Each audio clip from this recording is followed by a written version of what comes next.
RB. दयावान ओडिशी सामाजिक संस्था अध्यक्ष विश्वभूषण कांबळे। आज रोजी आम्ही पूनम गेट या ठिकाणी आमरण उपोषणाला बसलेलं आहे. ते एकमेव कारण यशोधरा हॉस्पिटलमध्ये पेशंटच्या नातेवाईकांकडून लाखो रुपयाचा लूटमार करणारे अधिकारी डॉक्टर यांच्यावर कारवाई करण्यात यावी। त्याच पद्धतीने यशोधरा हॉस्पिटलमधले जे मेडिकल जे आहे त्याकडे बाहेरील रेटप्रमाणे आतमध्ये यशोधरा हॉस्पिटलमध्ये डबल भावाने मेडिसिन विकली जाते, याची तात्काळ चौकशी झाली पाहिजे।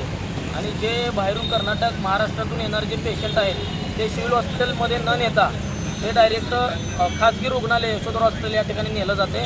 ते ड्रायव्हर ॲम्ब्युलन्स आणि हॉस्पिटलचं संगनमत आहे याची गोष्ट नाकारता येत नाही।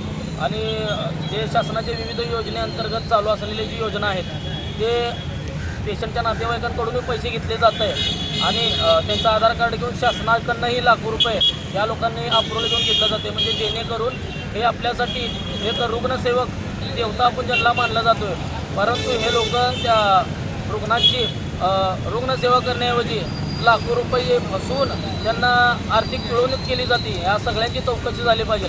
आणि सोलापूरमध्ये असणारे महापालिकेचे आरोग्य अधिकारी जे आहेत ते आज रोजीपर्यंत एवढ्या तक्रारी येऊनसुद्धा एकही कारवाई करत नाही। ह्याचं एक काय कारण असू शकतं, तर हे पण त्यामध्ये त्यांचं पण हातमिळवणूक झाली का ही गोष्ट नाकारता येत नाही। या सगळ्यांची तात्काळ चौकशी झाली पाहिजे आणि या तोपर्यंत हे आमचं आंदोलन तसंच चालेल। जोपर्यंत यांच्यावर कारवाई केली जात नाही, आम्हाला लेखी म्हणणं दिलं जात नाही, तोपर्यंत आमचे हे आमरण उपोषण चालूच राहील, असा आमच्या संस्थेच्या वतीने इशारा आहे।